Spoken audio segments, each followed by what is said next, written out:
Hello my dear, आप लोग कैसे हैं। मैं आशा करता हूँ कि आप लोग अच्छे होंगे और अपनी पढ़ाई बढ़िया से करते होंगे। तो हम लोग आज जानेंगे 12th क्लास फिजिक्स चैप्टर 1, जिसका नाम है वैद्युत आवेश तथा क्षेत्र। इसमें तो जानेंगे इस क्लास में कि तो वैद्युत आवेश क्या है और वैद्युत आवेश किससे कहते हैं। तो एक हमारा लेक्चर नंबर 2 है। तो चलिए हम लोग स्टार्ट करते हैं। वैद्युत आवेश। वैद्युत आवेश किससे कहते हैं? तो देखिए, वैद्युत आवेश पदार्थ का वह मूल गुण है जिसके कारण से पदार्थ में विद्युतीय तथा चुंबकीय प्रभाव उत्पन्न होता है। इसका कहने का मतलब है कि तो जो विद्युत आवेश है ना, वो पदार्थ का एक गुण है जिसके कारण से विद्युतीय तथा चुंबकीय प्रभाव उत्पन्न होता है। उससे हम लोग क्या कहते हैं?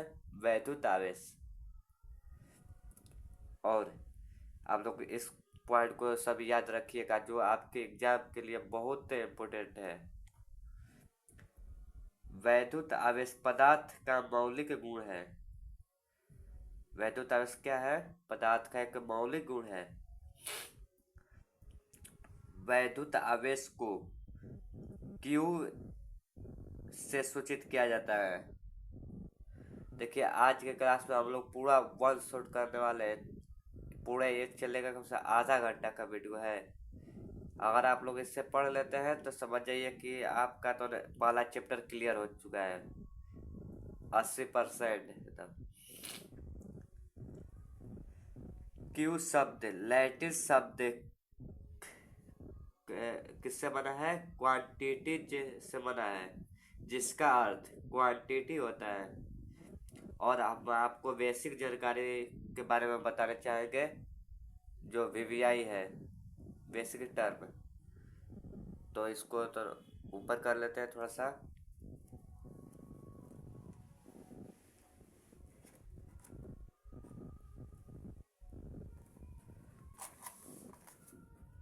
हाँ, चलिए, हो गया। Basic term. भौतिक राशि मुख्यतः कितने होते हैं? 2 प्रकार का होता है। कौन कौन? तो पहला सदिश राशि, दूसरा अदिश राशि। अब बात आती है कि सदिश राशि किससे कहते हैं और अदिश राशि किससे कहते हैं। तो देखिए, सदिश राशि जिसमें दिशा और परिमाण दोनों हो, उसे क्या कहते हैं? सदिश राशि। और अदिश राशि किससे कहते हैं? जिसमें दिशा न हो और परिमाण हो, उसे अदिश राशि कहते हैं। अब बात आएगा कि सर सदिश और अदिश राशि को पहचाने कैसे, एग्जाम में आ जाएगा। तो मान लीजिए आ गया कि ऊर्जा कैसी राशि है, तो हम लोग कैसे बताएंगे? अगर आ गया कि तो त्वरण कैसी राशि है, तो कैसे बताएंगे? तो चलिए, आप लोग के लिए एक बहुत बड़ा ट्रिक लेकर आए हैं। जो देखिए, सदिश सदिश का कैसे पता करेंगे, तो ट्रिक है। यहाँ पर लिख भी दिया है ट्रिक। और आप लोग भी अपने कॉपी कलम लेकर बैठ जाइए, ऐसा ही एकदम नोट्स बनाइएगा जो देखते समझ में आ जाएगा। तो आपको ट्रिक क्या याद कर रखना है कि बबीता वेश। बबीता वेश आपको ट्रिक याद करना है सदिश के लिए। देखिए, बस ब से बल, वी से विस्थापन, त से त्वरण, वे से वेग, स से संवेग। अगर आपके बोर्ड एग्जाम में बल, विस्थापन, त्वरण, वेग, संवेग अगर आ जाए कि कैसी राशि है, तो आप लोग बबीता वेश को ट्रिक है जो आप लोग याद रखेंगे, तो आप लोग आसानी से बता सकते हैं कि ये सदिश राशि है। अगर बल, विस्थापन, त्वरण, वेग, संवेग अगर एग्जाम में आपके आ जाए तो समझ जाइए कि सदिश राशि है।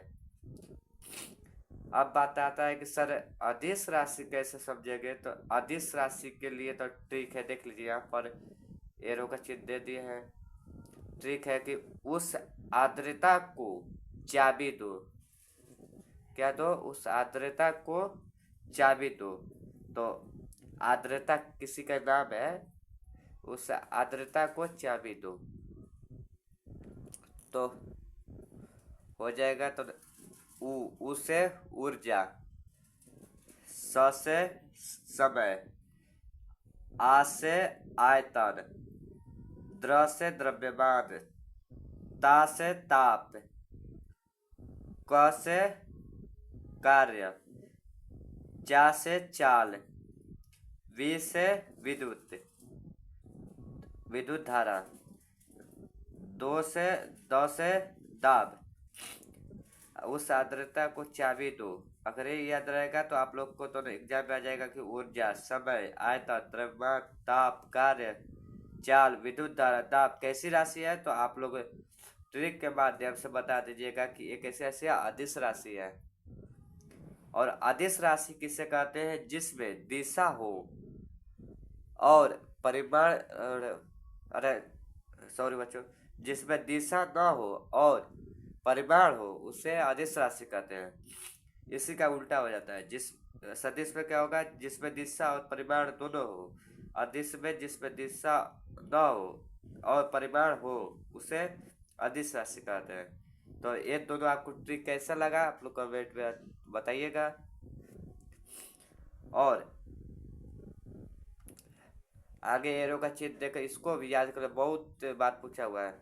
वैद्युत आवेश, हम लोग पढ़ रहे हैं वैद्युत आवेश के बारे में। तो वैद्युत आवेश एक कैसी राशि है, अदिश राशि है।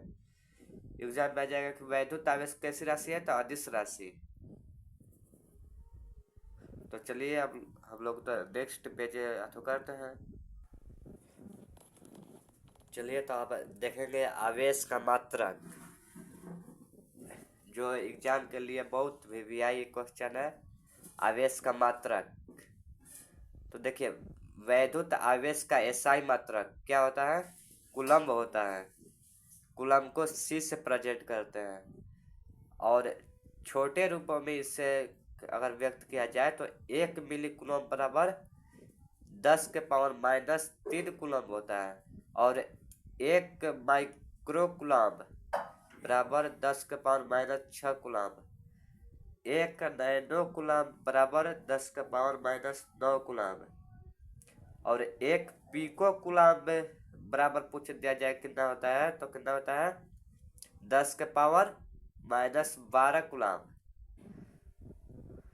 जो आपके एग्जाम में तो आ सकता है, इसमें से 1 या 2 कन्फर्म होता है कि तो आ जाएगा। इसलिए आप लोग इसको अच्छे से देख लीजिएगा और याद भी कर लीजिएगा। देखिए अब नेक्स्ट चलते हैं। वैद्युत आवेश का सीजीएस मात्रक क्या होता है, बताइए आप लोग। वैद्युत आवेश का सीजीएस मात्रक क्या होता है, तो स्टैट कूलम्ब, या जिसे फ्रैंकलिन भी कहते हैं। स्टैट कूलम्ब कहिए या फ्रैंकलिन। तो देखिए 1 कूलम्ब बराबर 3 × 10 के पावर 9 स्टैट कूलम्ब के बराबर होता है, जिससे हम लोग शॉर्टकट में ESU भी कहते हैं, स्टैट कूलम्ब को। देखिए 1 स्टैट कूलम्ब बराबर कितना होता है, तो इसको तो जो गुणा में है तो इसको भागा में जगह, तो 1 स्टैट कूलम्ब बराबर, तो इसको भागा में लाएगा तो 3 × 10 के पावर 9 बटा में 1 लिख देंगे कुछ है, तो बराबर इसको 1/3 × 10 के पावर 9 को 1/3 लिख कर, जो 10 के पावर 9 है प्लस में नीचे है तो ऊपर जाएगा तो माइनस में, तो इसको माइनस में कहते हैं, इतना कूलम्ब के बराबर होता है। 1 स्टैट कूलम्ब बराबर 1/3 × 10 के पावर -9 कूलम्ब। तो देखिए अब 1 स्टैट कूलम्ब बराबर, इसको तो भागा करेंगे तो आ जाएगा लगभग 3.33 × 10 के पावर -10 कूलम्ब। चलिए अब इसको ऊपर करते हैं। आई होप कि आप लोग को तो समझ में आता होगा जो हम बता रहे हैं। और आप लोग कहेंगे कि सर आप अपना फेस नहीं दिखा रहे हैं, तो फेस देखिए, आप लोग सपोर्ट करिए। और हम अपना फेस दिखाते हैं तो हमारा व्यू रह जाता है, चाहे तो इसी तरह हमको अच्छा लग रहा है पढ़ाते हुए। आप लोग भी सपोर्ट करिएगा तब है ना। छोटे चैनल वालों को सपोर्ट करता है। चलिए, हम हमारा काम है तो हम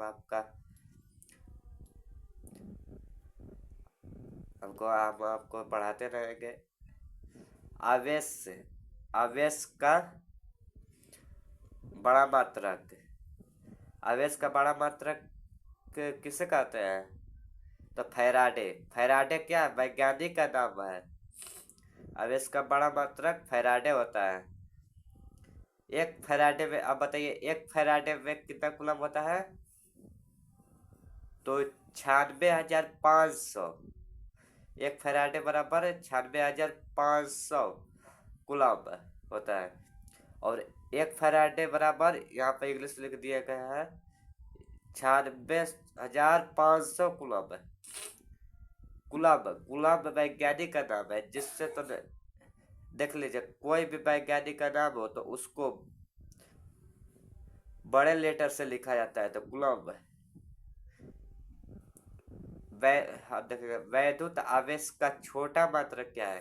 तो वैद्युत आवेश का छोटा मात्रक फ्रैंकलिन। वैद्युत आवेश का छोटा मात्रक फ्रैंकलिन, जिसे इंग्लिश में ESU भी कहते हैं, या स्टेट कूलम भी कहा जाता है इसे। और एक फ्रैंकलिन बराबर कितना होता है? एक फ्रैंकलिन बराबर कितना आवेश? तो 3.33 गुणे 10 के पावर -10 कूलम।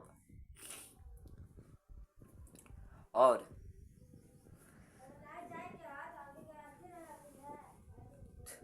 वैद्युत आवेश का विद्युत चुंबकीय मात्रक। वैद्युत आवेश का विद्युत चुंबकीय मात्रक क्या होता है? तो एब कूलम। अब एब कूलम क्या होता है?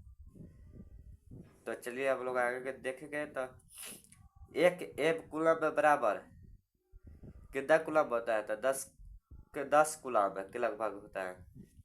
और एक गुणा में इसको भागे में लाएंगे तो 1/10 हो जाएगा। 10 आ जाएगा तो ऊपर कुछ रहेगा तो 1 लिख देंगे। 1/10 कूलम बराबर कितना एब कूलम होता है? तो 1 एब कूलम। और 1 कूलम बराबर 1/10 एब कूलम होता है। तो चलिए, अब आप लोग नेक्स्ट पे जो कहते हैं, इस सबको आप लोग को याद कर लेना है। अगर आपका पहला चैप्टर मजबूत रहेगा तो समझिए कि सब चैप्टर धीरे धीरे आसान होते जाता है। 12th का यही नियम होता है। अगर पहला चैप्टर आप लोग का तो कंसेप्ट है, अगर अच्छा से क्लियर नहीं रहेगा, ये सब जो है तो वो, ये सब जो लिखा हुआ है ना, न्यूमेरिकल बनाने में बहुत हेल्प करेगा, बहुत हेल्प करेगा आप लोग का। चलिए, तो आप देखेंगे वैद्युत आवेश का विमीय सूत्र। अब आप लोग कहेंगे सर पेन बदल लिया, तो पेन नहीं है, ये हाइलाइटर है। क्या है? हाइलाइटर। तो इससे इसका रंग थोड़ा सा चटका था तो सोचा कि मैं इसी से बता दूं। वैद्युत आवेश का विमीय सूत्र। तो वैद्युत आवेश का विमीय सूत्र होता है AT। AT, या इसको IT भी बोलते हैं, या इसको MLT के पावर MLT के पावर 1 और A के पावर 1 भी बोला जाता है। तो अधिकतर एग्जाम में कई बार पूछा गया है, अधिकतर एग्जाम में तो पूछा गया आप लोगों के तो वैद्युत आवेश का विमीय सूत्र क्या होता है? तो 80% ये दिया होता है AT। तो आप लोग इसको याद रखिएगा। आप चलते हैं वैद्युत आवेश का विमीय, नहीं, वैद्युत आवेश का इलेक्ट्रॉन या आधुनिक सिद्धांत के बारे में हम जानेंगे। तो सर मेरा तबीयत ठीक नहीं है, इसलिए हिचकिचा रहे हैं बोलने में। पदार्थ, अब देखेंगे वैद्युत आवेश का इलेक्ट्रॉन या सिद्धांत, आधुनिक सिद्धांत के बारे में जानेंगे। तो पदार्थ अत्यंत सूक्ष्म कणों से मिलकर बना होता है जिसे परमाणु कहते हैं। देखिए ये जो हो गया, ये जो हो गया नाभिक हो गया। नाभिक में क्या उपस्थित होते हैं? प्रोटॉन और न्यूट्रॉन, और इसके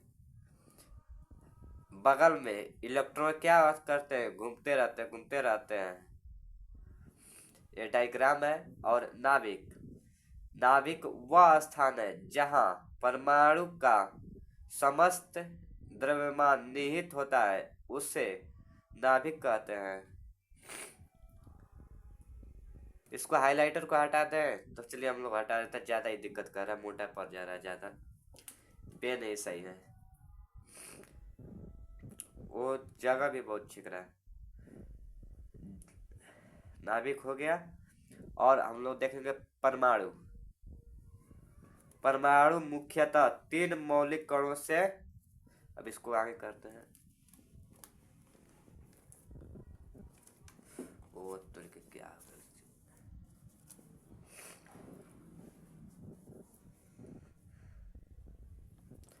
परमाणु मुख्यतः 3 मौलिक कणों से मिलकर बने होते हैं।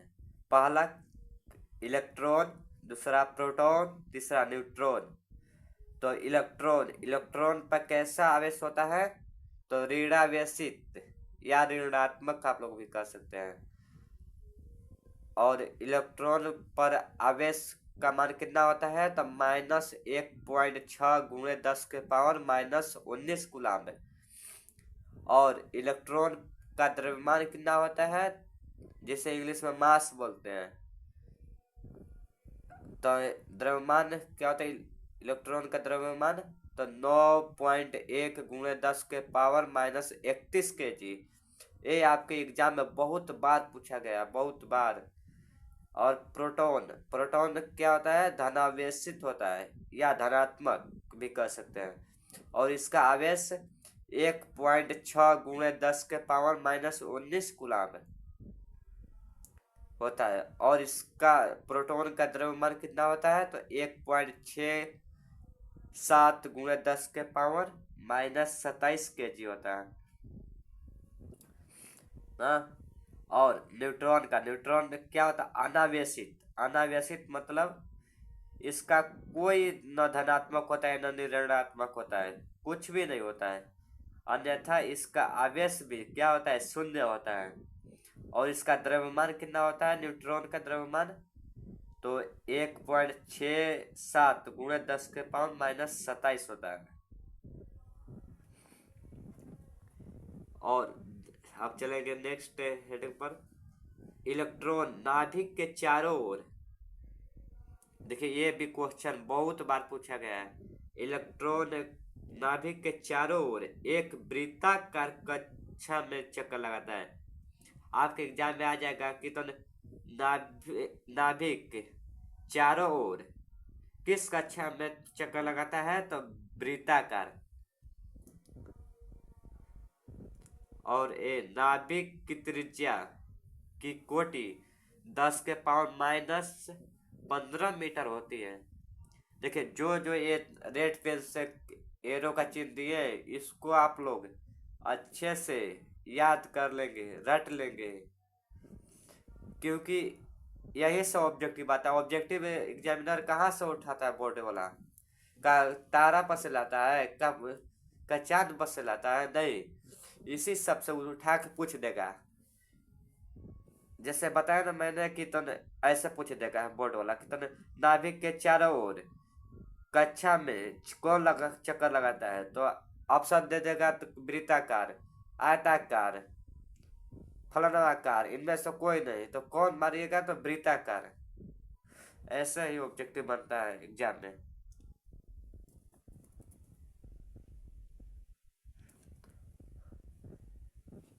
तो अब देखेंगे नाभिक की त्रिज्या की कोटि कितनी होती है? 10 के पावर -15 मीटर होती है। और नाभिक मुख्यतः कितने मौलिक कणों से मिलकर बने होते हैं? तो नाभिक मुख्यतः दो मौलिक कणों से मिलकर बने होते हैं। पहला का नाम क्या है? प्रोटॉन, और दूसरा का नाम न्यूट्रॉन।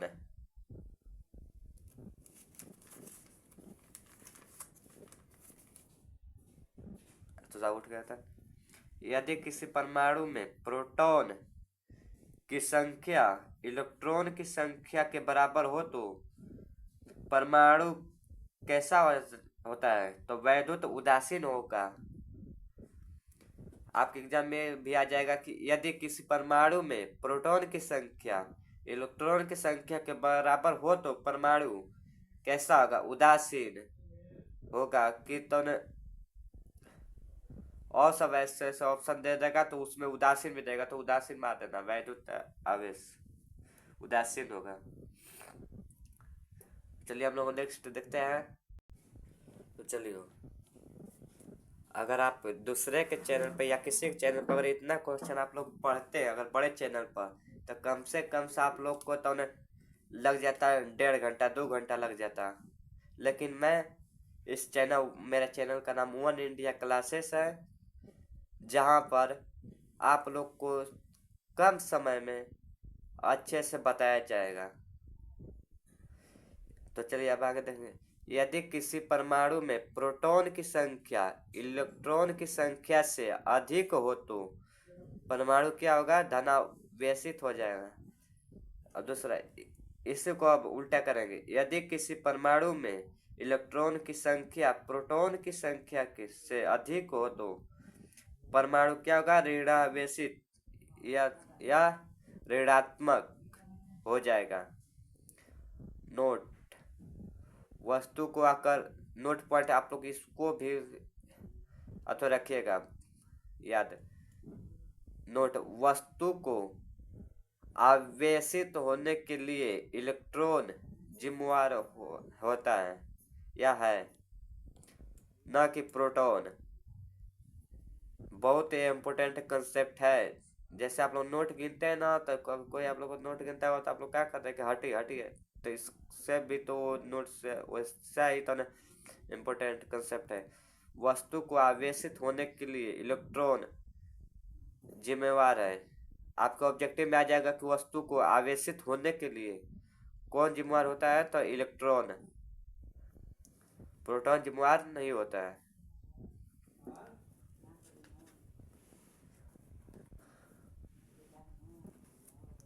तो देखेंगे आवेश के प्रकार, टाइप्स ऑफ चार्ज।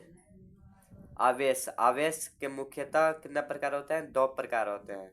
पहला धनावेशी और दूसरा ऋणावेश।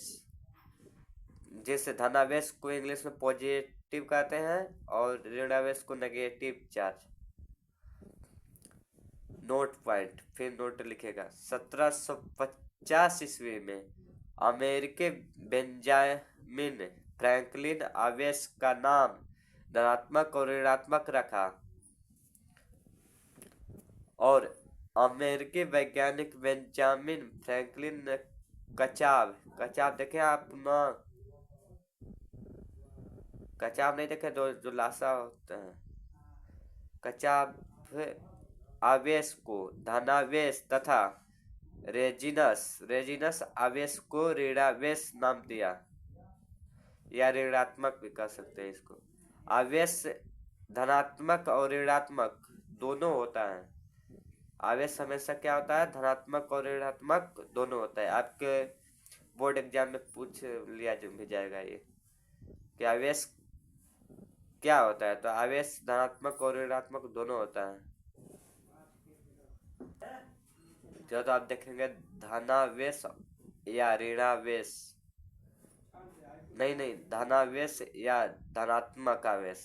ऋणावेश से इसके आगे देख लेंगे हम लोग। तो धनावेश या धनात्मक आवेश तो किससे कहते हैं? यदि किसी वस्तु पर प्रोटॉन की संख्या इलेक्ट्रॉन की संख्या से अधिक हो तो वस्तु पर उपस्थित आवेश का धनात्मक या धनावेश कहते हैं। और आप लोग को शॉर्टकट याद करने का तरीका, प्रोटॉन की संख्या इलेक्ट्रॉन की संख्या से अधिक हो तो क्या होगा, धनावेशी। और ऋणावेश या ऋणात्मक आवेश, यदि किसी वस्तु पर इलेक्ट्रॉन की संख्या प्रोटॉन की संख्या से अधिक हो तो वस्तु पर उपस्थित आवेश को ऋणावेश या ऋणात्मक आवेश कहते हैं। इलेक्ट्रॉन की संख्या प्रोटॉन की संख्या से अधिक हो तो ऋणावेश कहलाता है।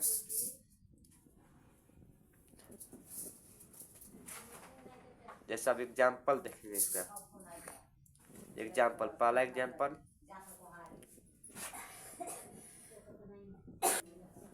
और यहाँ पर लिख लीजिएगा आप लोग, रेशम कपड़े और कांच को रगड़ने पर, हमने भुला गया है, सो नहीं प्रिंट हुआ है। तो चलिए, आप लोग जैसा फिगर बना है आप लोग वैसा ही फिगर बना लीजिएगा। तो इसको इस तरह फिगर बनाएंगे। फिगर बनाने के बाद कुछ नहीं करना है, इस तरह पाइप पारना है और इसको इस तरह करना है, इसको इस तरह, इसको इस तरह, इसको इस तरह। और एक क्या हो गया, कांच की छड़। बच्चों, एक क्या है, रेशम का कपड़ा, और एक क्या है, कांच की छड़ एक ले ली है। तो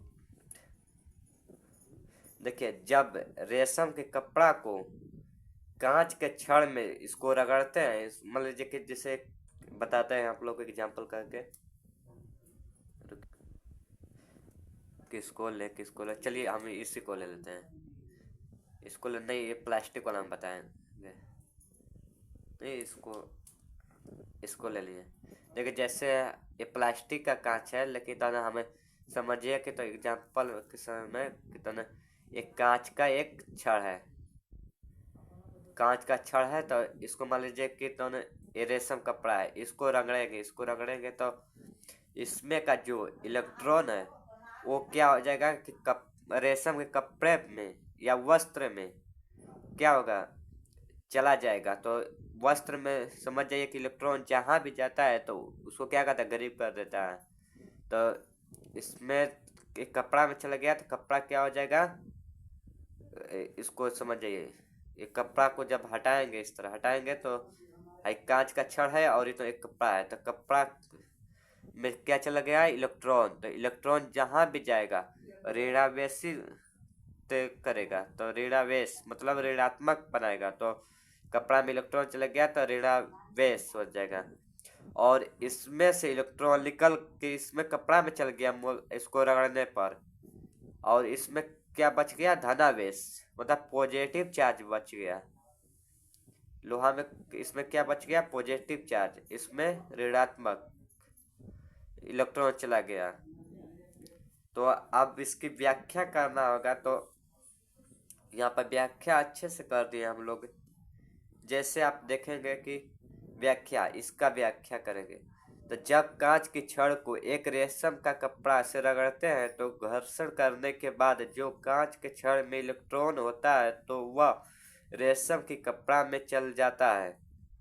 बताया था ना, कपड़ा में चल गया है इलेक्ट्रॉन, जिसके कारण इलेक्ट्रॉन जहां भी जाता है वह ऋणावेशित होता है। इसलिए कपड़ा में ऋणावेशित और कांच में धनावेशित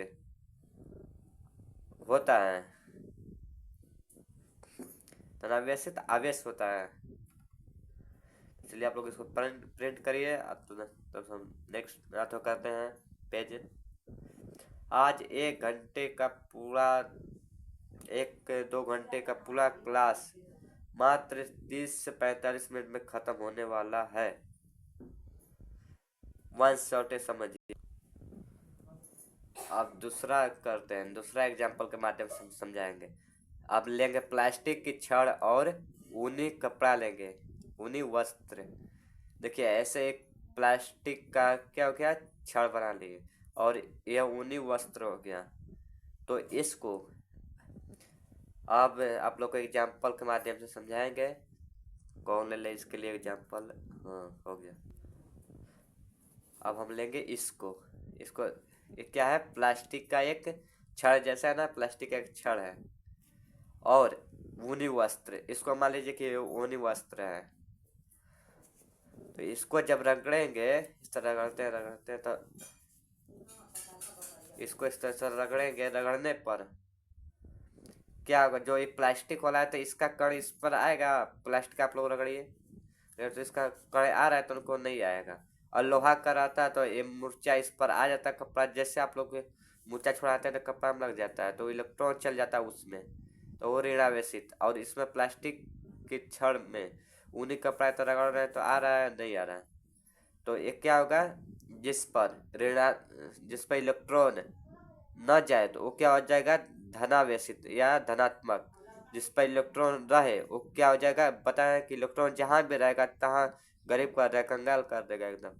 तो इलेक्ट्रॉन इसी में रह जा रहा है, कहाँ आ रहा है, तो ये हो जाएगा ऋणावेशित या ऋणात्मक, और इसमें नहीं आ रहा है तो हो जाएगा धनात्मक, इसे बोल सकते हैं धनावेशित।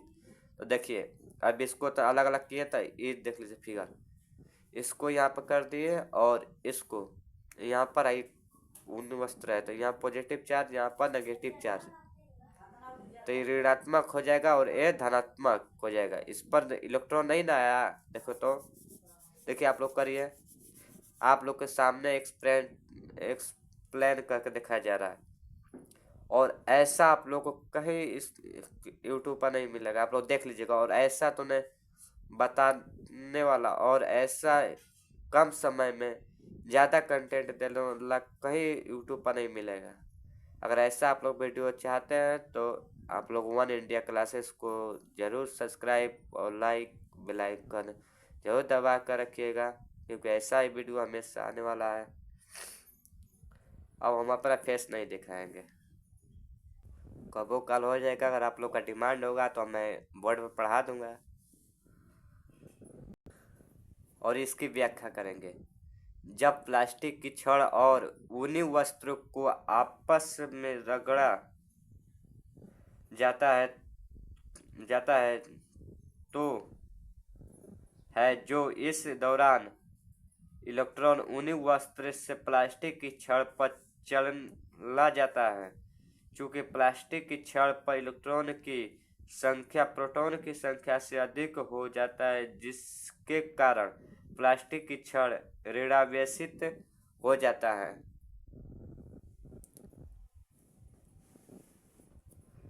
कुछ परिभाषा और शब्द अगले क्लास में हम लोग पढ़ेंगे, उसमें पढ़ेंगे कि आवेश वस्तु, अनावेशित वस्तु, आवेश की ध्रुवता और सजातीय और विजातीय आवेश के बारे में पढ़ेंगे। तो चलिए नेक्स्ट क्लास में फिजिक्स की क्लास से लोग इंतजार करिएगा, मिलेंगे। चलिए आप लोग को वीडियो देखने के लिए धन्यवाद। जय हिंद, जय भारत।